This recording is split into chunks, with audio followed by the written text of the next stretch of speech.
Bab 1801. Dewi tercengang melihatnya, setelah beberapa saat dia baru merespon, ia buru-buru menarik tangannya, lalu mundur setengah langkah, bukankah kalian mencariku untuk berobat? Mendengar perkataan itu, Pangeran Willy terdiam kaget, ia menatapnya dengan bingung. Mendengar nada bicaramu, seperti bukan mencari tabib, tapi pacar. Dewi berbicara dengan heran, apa kamu salah orang? Dewi, Pangeran Willy tercengang, ada apa denganmu? Ini aku, Willy. Aku tahu. Dewi tertawa melihatnya, Pangeran Denmarkan, aku hanyalah seorang tabib biasa, bukan pacarmu, kamu pasti salah orang. Tidak, Pangeran. Melihat Pangeran Willy begitu terguncang, Robin buru-buru mendekat ke telinganya, dengan suara pelan dia berkata, Jasper bilang, tabib Dewi ini sebelumnya kecelakaan, kepalanya terluka, jadi dia hilang ingatan. Hilang ingatan. Pangeran Willy setengah percaya dan setengah ragu menatap Dewi, benar-benar hilang ingatan. Seharusnya benar. Robin mengecilkan suaranya, Jasper minta Dr. Heidi untuk memeriksanya, menurut perkataannya, ada pecahan besi yang menekan saraf otaknya, sehingga mengakibatkan hilang ingatan. Tapi, Pangeran, tabib Dewi ini selalu memakai masker, apa Anda benar-benar yakin kalau dia adalah tabib dewa? Aku yakin. Pangeran Willy sangat yakin, matanya berbeda dengan orang lain, juga rambut pendeknya, suaranya, posturnya. Lebih baik kita buktikan. Oke. Dewi memotong perkataan Pangeran Willy dengan tidak sabar, karena kalian bukan mencariku untuk berobat, aku pergi dulu. Sambil berbicara, dia mengeluarkan kertas cek dari kantongnya, mengembalikannya pada Robin dalam keadaan utuh, aku kembalikan padamu. Tabib Dewi. Robin buru-buru berbicara, karena sudah datang, periksalah pangeran sebentar. Maaf merepotkanmu. Pangeran Willy menatapnya lekat-lekat. Baiklah. Dewi menerima kembali kertas ceknya, lalu berjongkok dan memeriksa kaki Pangeran Willy. Dia memeriksanya dengan teliti, bahkan menggunakan jarum perak untuk menusuk berbagai titik akupuntur di persendian kakinya. Terakhir, dia menyuruh Robin membawa rongsen kaki Pangeran Willy baru-baru ini. Setelah melihatnya, dia akhirnya berkata, masalah ini bukannya tidak bisa disembuhkan, tapi kalau dibilang bisa disembuhkan, aku juga tidak terlalu yakin, aku hanya bisa bilang ada harapan, bisa dicoba. Benar dia, ini dia. Pangeran Willy sangat bersemangat, ia yakin kalau yang ada di depan matanya adalah tabib dewa yang ia kenal, hal ini lebih membahagiakan dibanding mengetahui apakah kakinya bisa diselamatkan. Benar, ini dia. Robin juga terkejut bahagia. Cara analisisnya ini, langkahnya, tindakannya, bahkan kalimat diagnosanya, dan nada bicaranya sama persis seperti tabib dewa. Dewi menatap mereka dengan heran, kalian sedang menyelidikiku. Dewi, jangan marah, lihat ini. Pangeran Willy mengeluarkan sebuah jam saku dari pelukannya, dibuka, lalu diberikan pada Dewi. Dewi mengambilnya dan melihatnya dari dekat, tanpa sadar ia tertegun dan mematung. Di dalamnya ada selembar foto, di dalam foto terdapat seorang wanita yang sedang tersenyum cerah di ladang bunga matahari, dan di belakangnya adalah Pangeran Willy yang sedang duduk di atas kursi roda ini. Dia menatapnya dengan penuh perasaan, tatapannya lembut seperti air. Ini, Dewi mengedip-ngedipkan mata, mendekat, dan melihat perempuan itu dengan teliti, lalu melihat lagi Pangeran Willy di belakangnya, ini aku. Menurutmu, Pangeran Willy menatapnya dengan lembut. Dewi melepaskan maskernya, menghadap ke cermin di sampingnya, melihat mukanya sendiri, meskipun ada dua bekas luka yang dalam, namun dia benar-benar sama persis dengan perempuan di foto itu. Dewi, itu kamu. Pangeran Willy melihat wajahnya dengan jelas, tidak bisa menahan rasa gembiranya, ia menarik tangannya lagi, aku tahu kamu baik-baik saja, aku tahu. Ternyata, aku adalah tabib dewa. Dewi melihat dirinya di cermin, tidak bisa menahan diri untuk berseru, tabib dewa adalah aku. Bab 1802. Seketika itu juga, ada getaran kecil di hati Dewi. Ternyata, dia adalah orang yang hebat. Lorenzo mencari tabib dewa ke sana kemari, padahal sebenarnya dia ada di sisinya, tapi dia tidak tahu. Tidak, dia begitu hebat, biaya pengobatannya harus dilipat gandakan. Dewi, suara panggilan Pangeran Willy memutuskan pikiran Dewi. Ingatan Dewi masih belum kembali, tetapi dia sudah percaya dengan identitasnya sendiri, hanya saja, terhadap tatapan penuh kasih dari Pangeran Denmark ini, dia masih tidak terbiasa. Dewi menarik tangannya, tertawa kepadanya dengan canggung, "Pangeran, kamu tidak mungkin menyukaiku kan?" Hah! Pangeran Willy tertegun seketika, lalu mendengus dan tertawa, "Di malam sebelum kamu pergi, aku mengakui perasaanku padamu, kamu juga merespon seperti ini." "Benar, benar." Robin tertawa sambil mengangguk, saat itu pangeran agak malu, hanya terbata-bata dan tidak mampu mengatakannya, kemudian kamu langsung bertanya seperti itu, membuat pangeran sangat terkejut. Wajah Pangeran Willy memerah, tatapannya kepada Dewi penuh dengan perasaan yang dalam. Tetapi Dewi tidak terpikat sama sekali, sebaliknya ia mengernyit sedih, "Aku tidak mengingatmu, juga tidak merasa berdebar sedikit pun, seharusnya dulu aku tidak menyukaimu, hanya menganggapmu teman saja." Mendengar perkataannya yang lugas, Pangeran Willy tertegun, Robin juga menunduk. Di malam hari itu, ketika Pangeran Willy mengakui perasaannya, Dewi tidak sempat membalas, ia menerima telepon misterius, kemudian langsung kembali ke ruangannya. Sejak dia pergi, Pangeran Willy selalu menunggu balasannya, tetapi dia tidak pernah membalas. Beberapa hari kemudian, dia menerima kabar tentang meledaknya kapal pesiar, dia sangat khawatir, tanpa mempedulikan nasihat keluarganya, dia bergegas pergi ke Las Vegas untuk mencarinya. Malam ini akhirnya ia menemukannya kembali, tapi tidak disangka ternyata sikapnya seperti ini. "Ah!" Dewi menggaruk-garuk kepalanya, dia berkata dengan perasaan tidak enak, "Maaf ya, aku ini," bicaranya tidak disaring dulu, omongannya juga asal keluar saja.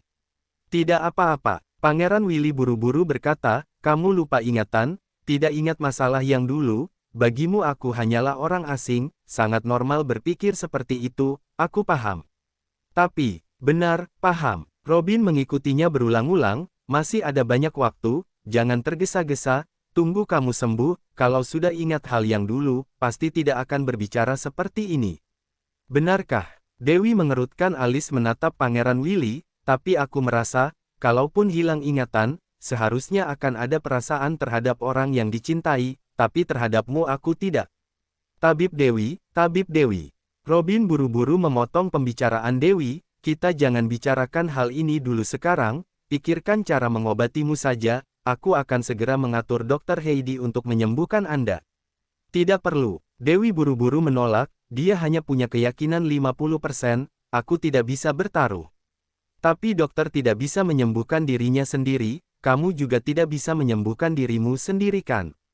Pangeran Willy sangat mengkhawatirkannya. "Di pikiranku masih ada satu orang, aku rasa dia seharusnya bisa membantuku," kata Dewi sambil merenung, "intinya, masalah ini biar aku selesaikan sendiri. Tapi, selain itu masih ada satu hal lain, mohon bantuan kalian." Dewi berubah menjadi serius. "Katakanlah." Willy buru-buru mengangguk, "Apapun itu, aku bisa membantumu. Identitasku, dan juga hubunganku denganmu, jangan sampai Lorenzo dan orang-orangnya mengetahuinya." Dewi sangat lugas, "Bisakah?" "Kenapa?" Robin sedikit heran. "Tidak apa-apa, aku hanya tidak ingin mereka tahu." Dewi benar-benar tidak mencari alasan. "Oke, aku mengerti." Pangeran Willy mengangguk tanpa ragu-ragu, lalu memerintahkan Robin, "Ikuti perintahnya." "Baik Pangeran." Robin segera menundukkan kepala. Bab 1803. "Kalau tidak ada apa-apa lagi, aku pergi dulu." Dewi mengangkat tas medisnya, lalu berbalik dan pergi. "Dewi." Pangeran Willy masih ingin menahannya, "Bisa tetap di sini sebentar lagi." "Tidak bisa, Lorenzo sedang demam, aku harus kembali melihatnya." Dewi langsung berkata, "Oh ya, kakimu bisa disembuhkan, tapi harus aku pikirkan caranya, setelah aku menemukannya, baru kita bicarakan lagi ya." Setelah berbicara, dia juga mengembalikan kertas ceknya pada Robin, "Setelah aku mulai menyembuhkannya baru aku terima uangnya." "Tidak apa-apa, Tabib Dewi, pegang saja dulu uang ini, kalau kurang, katakanlah padaku kapan saja. Ini bukan dari hasil usahaku, aku tidak mau." Dewi memasukkan kertas cek itu ke dalam tangannya, lalu langsung pergi. Pangeran Willy melihat punggungnya, ia merasa putus asa. Robin buru-buru menghiburnya, "Pangeran, jangan khawatir, Tabib Dewa." "Ah bukan, Tabib Dewi seperti itu karena lupa ingatan, tunggu dia sembuh, pasti dia akan bersikap sama pada Anda seperti dulu." "Ya." Pangeran Willy mengangguk, benar, itu pasti. Tapi Tuan Lorenzo di sana, kita sepertinya akan sulit berurusan dengannya. Robin sedikit tidak enak, barusan Jasper terus menanyaiku tentang tabib dewa, aku mengikuti perintah pangeran, menghindari pembicaraannya, aku rasa dia sudah curiga. Lagi pula, berdasarkan hubungan Anda dengan Tuan Lorenzo, seharusnya tidak ada yang disembunyikan, apakah mereka akan merasa kalau kita punya motif tersembunyi? Tidak akan sampai seperti itu.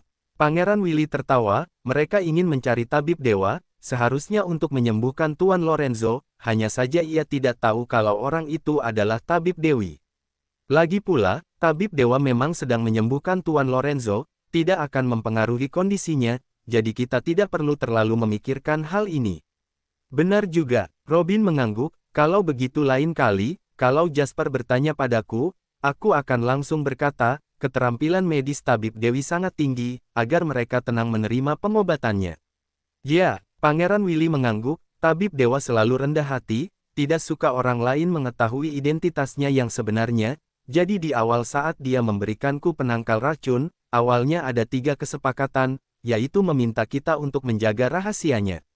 Lalu, bagaimanapun juga dia berkaitan dengan keselamatan nyawa banyak orang, kadang musuh tidak bisa menyentuh orang tersebut, sehingga harus berurusan dengannya, seperti insiden kapal pesiar itu.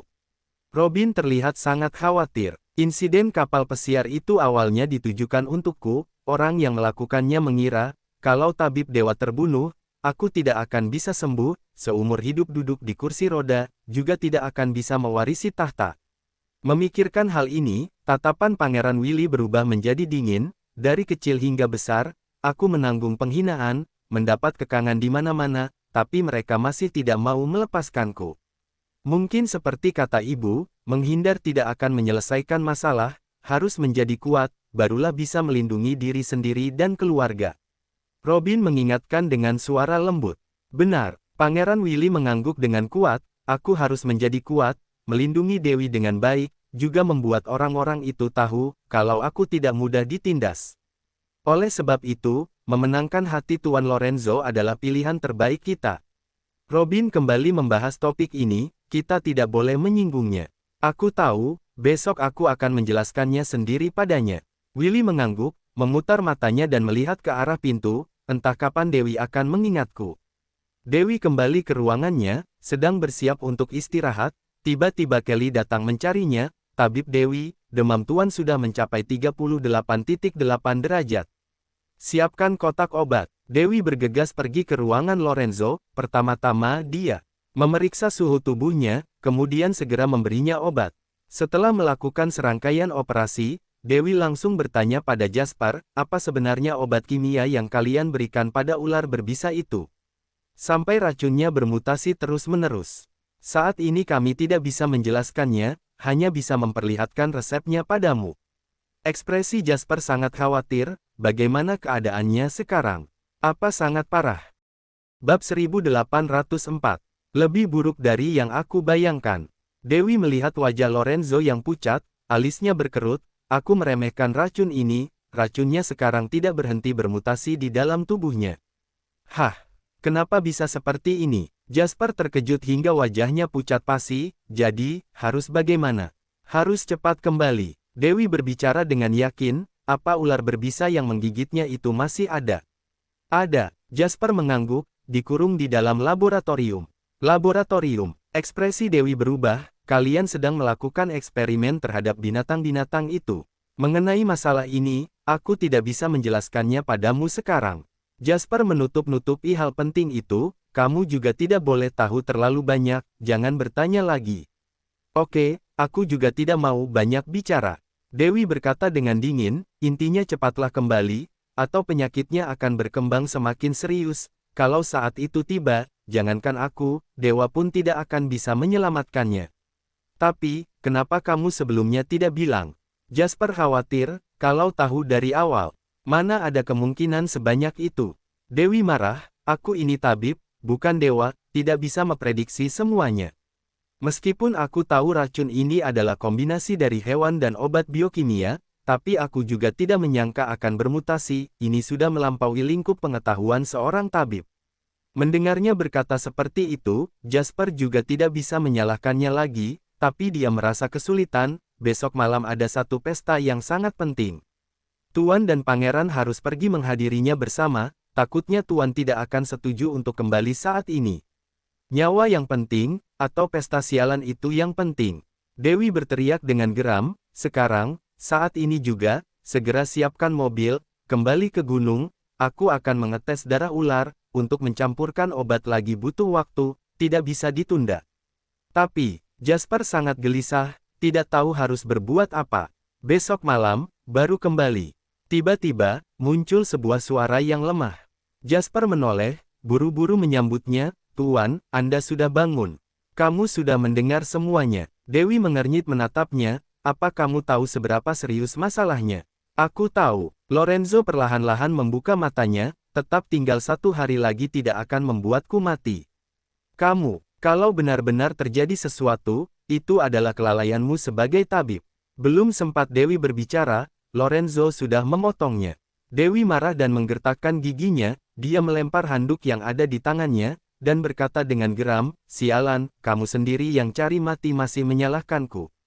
Handuknya terlempar mengenai wajah Lorenzo. Semua orang di dalam ruangan tercengang, semuanya membuka mata lebar-lebar, tidak berani menatap Dewi. Dia tidak hanya berani melawan Tuan, tapi juga berani memukulnya. Tuan, Jasper buru-buru menghampiri, mengambil handuk itu, seluruh wajahnya panik. Wajah Lorenzo menggelap, ia menggertakkan gigi dan berteriak, bawa wanita itu padaku. Lebih baik kamu mengusirku sekarang. Dewi sangat agresif, kalau aku pergi, hidupmu tidak akan bertahan sampai 3 hari, percaya tidak? Kamu, Lorenzo begitu marah sampai ia memutar badannya dan duduk, mengambil pistol di samping kasurnya ingin membunuhnya. Tenang Tuan, tenanglah. Jasper buru-buru menahannya, aku mohon, tenanglah. Tenang, akhirnya ada orang yang sadar. Dewi menatap mereka dengan dingin, ia berbalik pergi, dan berkata tanpa perasaan, kalau tidak mau kembali, malam ini jangan panggil aku, demam sampai sepanas arang pun juga jangan panggil aku, tahan saja sendiri rasa sakit itu. Wanita sialan. Lorenzo memegang pistol dengan gemetar, sangat ingin menembaknya sampai mati. Dewi berjalan keluar dengan arogan, tanpa menoleh, dia berkata dengan marah, pria bodoh tidak punya otak, pantas mati. Bab 1805. Kening Jasper langsung berkeringat dingin, wanita ini, mengandalkan keterampilan medisnya yang tinggi, ternyata ia begitu arogan dan sewenang-wenang. Apa dia tidak berpikir, kalau suatu hari nanti Tuan sembuh, dia akan membalas perbuatannya. Tuan terkenal kejam, berdarah dingin, dan mampu membunuh orang tanpa berkedip. Jasper melihat Lorenzo dengan lemah, hatinya seketika tidak tenang, saat ini dia benar-benar sangat marah, seluruh wajahnya berubah menjadi ungu. Tuan, tenangkanlah diri Anda. Kelly membujuknya dengan gemetar. Pergilah bujuk tabib Dewi, apa ada obat pereda, jangan biarkan Tuan demam seperti ini. Perintah Jasper. Oke, Kelly bergegas berlari mencari tabib Dewi. Lampu di kamar gelap, Lorenzo berbaring di kasur, menutupi keningnya, seluruh wajahnya kesal, saat itu, karena ia demam tinggi, seluruh tubuhnya panas, wajahnya terlihat sangat buruk. Jasper menuangkan segelas air untuknya, tapi tangannya malah ditepis, enyahlah. Jasper tidak berani bersuara, takut membangunkannya, hanya bisa merapikan gelas diam-diam. Di ruang sebelah, Kelly menangis, ia memohon, tabib Dewi, mohon Anda pikirkanlah cara, Tuan begitu kesakitan, sangat sulit, selain itu besok malam dia masih harus menghadiri pesta. Kalian seharusnya bujuk dia, bukan aku. Dewi tidak dapat berkata-kata, dia sudah sakit seperti ini, nyawanya terancam, tapi tidak menurut juga, bahkan masih mau menghadiri pesta sialan itu, apa otaknya bermasalah. Ini, kamu sama sekali tidak tahu keadaannya. Seketika itu, muncul suara amarah. Dewi menoleh, ternyata itu adalah Jeff, dia mengerutkan alisnya dan berkata, kenapa kamu masuk? Maaf, pintunya tidak dikunci, aku mendengar percakapan kalian, lalu langsung masuk begitu saja. Jeff meminta maaf dengan sopan terlebih dahulu, lalu berkata dengan marah, Tuan sudah berjuang keras, setelah menghabiskan waktu 3 tahun, akhirnya bisa berdiri di pasar Eropa, tapi lawan selalu ingin menghabisi kita. Besok adalah hari di mana Tuan berhadapan langsung dengan lawannya. Kalau tidak datang, itu berarti Tuan melarikan diri. Kalau begitu, bukankah perjuangan kita selama 3 tahun akan jadi sia-sia? Di belakang Tuan masih ada rekan kerja lainnya, juga begitu banyak orang yang bergantung padanya untuk bertahan hidup. Tuan tidak boleh mundur, hanya bisa melangkah maju dengan berani. Apa kamu mengerti? Tidak mengerti. Dewi sama sekali tidak tertarik dengan hal intrik, perkelahian, pembunuhan, dan perebutan wilayah ini. Aku hanya tahu, hidup hanya sekali. Kamu, baiklah. Dewi malas mendengar ocehannya, menerima uang orang untuk mengatasi bencananya, karena aku sudah menerima biaya pengobatan dari kalian. Kalau begitu aku akan berusaha bertanggung jawab. Sekarang aku lihat dulu apa bisa meresepkan sebuah obat, untuk membuatnya terjaga sampai besok malam. Kamu harus melakukannya. Jeff memperingatinya dengan tegas, kalau terjadi sesuatu pada Tuan, kamu akan mati. Kamu mengancamku. Dewi menyipitkan matanya, menatapnya dengan dingin. Jeff mendengus, berbalik dan pergi dengan marah. Temperamennya tidak sebaik Jasper, yang bisa berunding dengan sabar. Kalau terjadi sesuatu pada Tuan, dia benar-benar bisa membunuh orang. Hati Dewi begitu panas, kalau bukan karena pekerjaannya sebagai tabib, dia ingin mengamuk sekarang juga. Tabib Dewi, jangan marah, Kak Jeff memang agak tegas. Kelly buru-buru menenangkannya, tapi apa yang dia ucapkan benar, kalau terjadi sesuatu pada Tuan, jangankan Anda, bahkan kami-kami ini, tidak akan bisa meninggalkan negara Maple hidup-hidup. Kenapa? Kata Dewi tanpa berpikir, setelah mengatakannya ia baru mengerti, benar juga. Kalau terjadi apa-apa padanya, mana mungkin lawannya akan diam saja. Benar, inilah alasannya. Kelly mengangguk-angguk. Sebenarnya, siapa itu Lorenzo? Kenapa ingin merebut wilayah di negara Maple? Dewi bertanya dengan bingung. Kami adalah orang Emron, kata Tuan, pasar negara Emron tidak cukup, jadi 3 tahun yang lalu mulai membuka pasar Eropa. Detailnya aku tidak mengerti, aku hanya tahu, Tuan melakukan bisnis yang baik. Malah Pastorico itulah orang jahatnya.